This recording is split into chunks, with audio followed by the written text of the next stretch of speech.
Hey everybody, Kelly, Flip with Kelly coming at you. How's everybody doing on this fine Sunday? Gotta love Sundays. For me, it's a little bit of a R&R. Saturdays are a little different for me too, but Sundays are kind of a day of playing catch up and doing different stuff. But so today I wanted to go over number 7 of this Ask the Impossible question. And this 4-hour work week, he does a little more of the product thing, so I got to try to transition this over to wholesaling real estate. But so I'll reframe his number 7 question, which is, what is the best channel to promote yourself on, give education, students, mentors, teaching wholesaling? And so that would be, in my opinion, YouTube. And they've got short form versus long form. Some people say the longer form is more educational, and therefore it's gonna be treating it more like a business. But any length of a video, I guess, would suffice. So I guess today I'll kind of touch upon how my business is going and what you could be doing too. We just recently locked up, just a couple days ago, we locked up a tired landlord deal we got from the code violations. And in the upper unit's doing all right. He's getting rent, maybe a couple thousand or so from the upstairs tenants. It's a duplex. So in the lower unit though, he's got hoarders and squatters down in the lower unit. So not liking the cash flow too much on that because of, getting half, right? And then they tore apart the furnace or something because the heat wasn't working due to some electrical issues. And the seller happens to be a 80-year-old vet. He used to serve in the Navy, and he's also, to this day, he's a licensed electrician. So I think it started off as an electrical problem, and they didn't have any heat, so they tore the heater apart, or furnace or something. But anyways, so we'll take over that. My cash buyer will actually take over that building and do the evictions or whatever he's got to do to get that place straightened up and cleaned up and remodeled and whatnot. I don't know if he's got to flip it or keep it as a rental, but that's not my concern. But so yeah, the seller drove me to the title company. He's 80 years old, and the title company is kind of hard to find in a sense, because if you blink, you'll miss it. It's just a small building. You go around the corner, but he drove, and I gave him directions. We got there. A lot of credibility at a title company. It's not going to be a scam. If you're at the title company, some of the sellers don't know you all that well, and you're 80 years old. You can imagine, you get to be 80, you probably know some people, your dad or your grandpa or somebody who's 80 years old.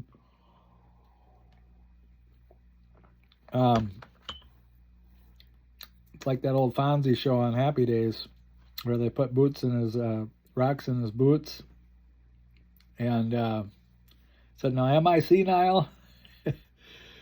And Fonzie's like, they taught him a lesson, right? Because when you get older, some things aren't working as good as they used to.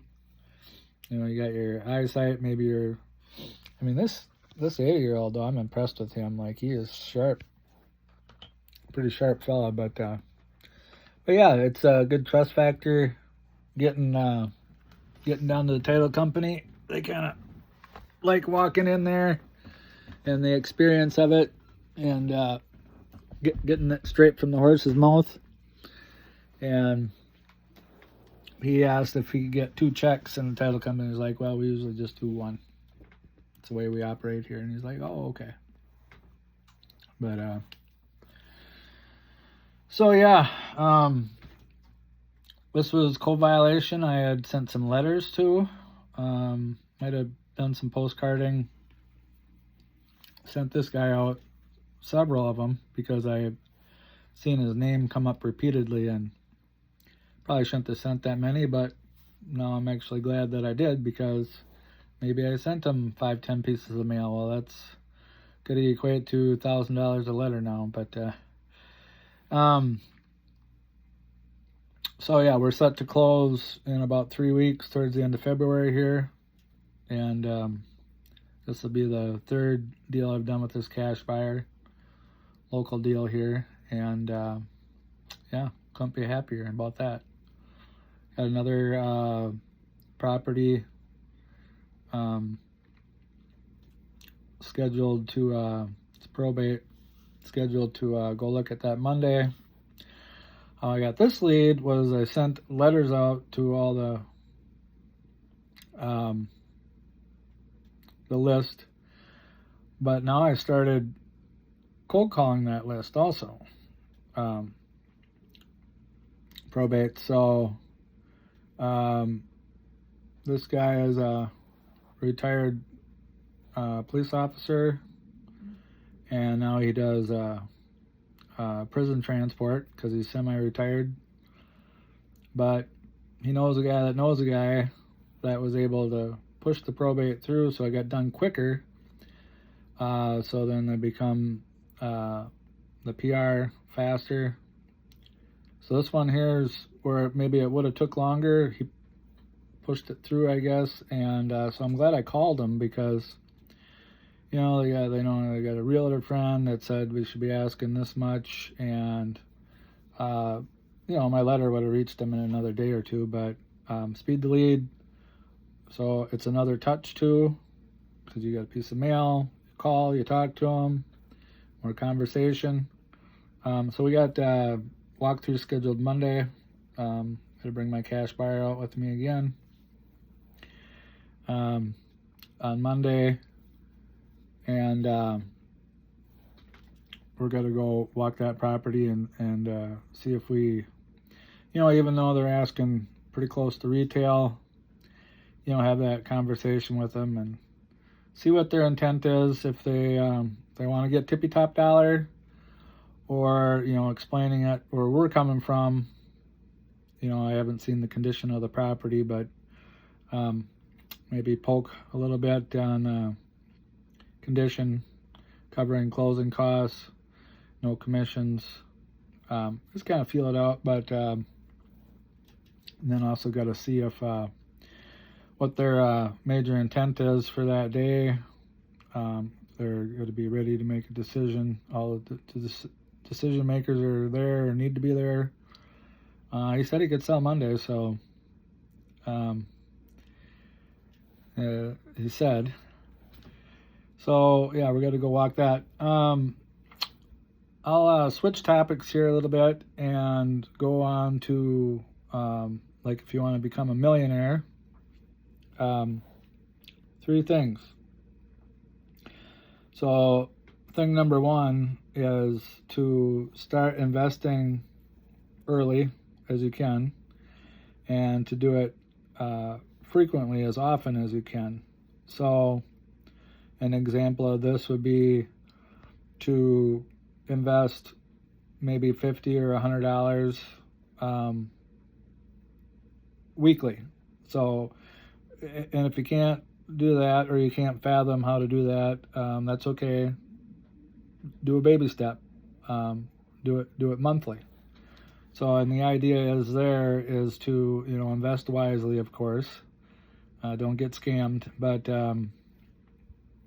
if you can invest $50 or $100 a week or a month, and do it early and do it frequently and often, then this, whatever it's called, 8th wonder of the world, this compounding interest can kind of take on a life of its own.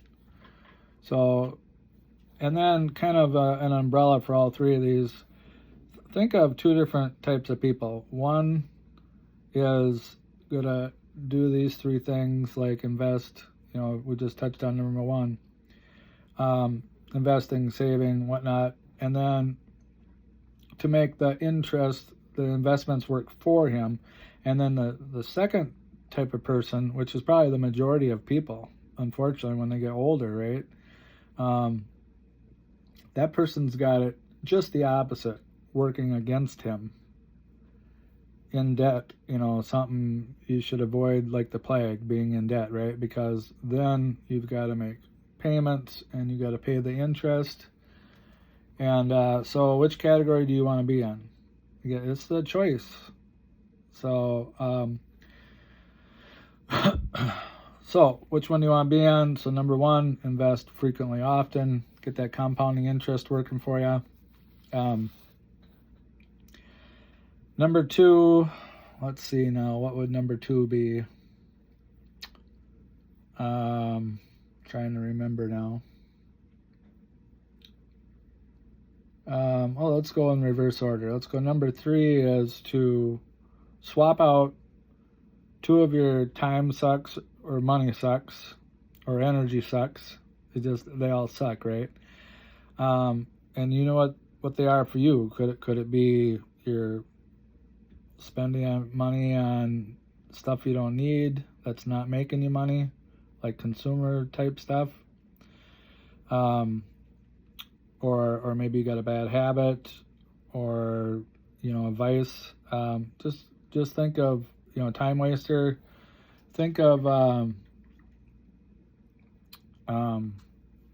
consumer. Are you consumer or producer? So think of any bad habit, time waster type of stuff, anything negative, and swap that out for learning skill sets.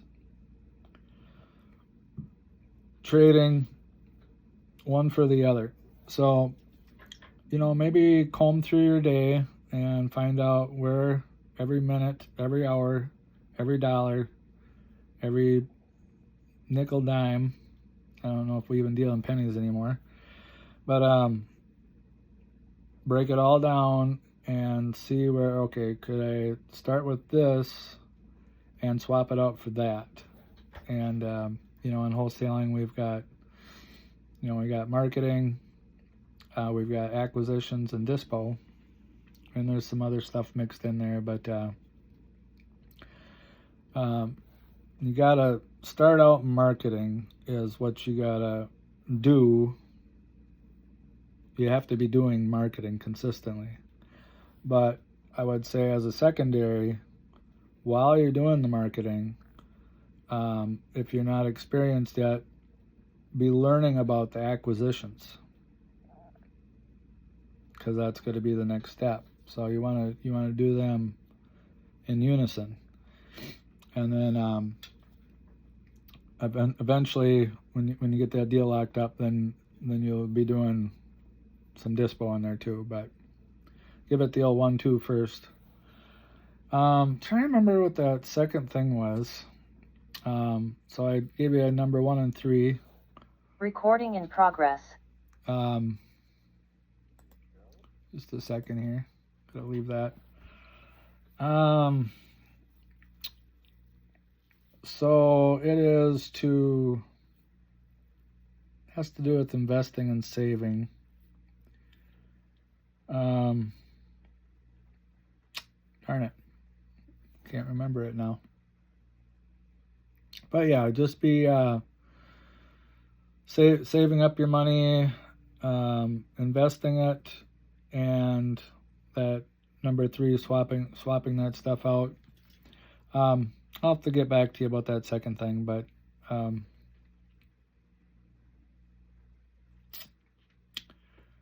maybe I'll find it and put it back on here. But yeah, this is Kelly. You guys have yourself.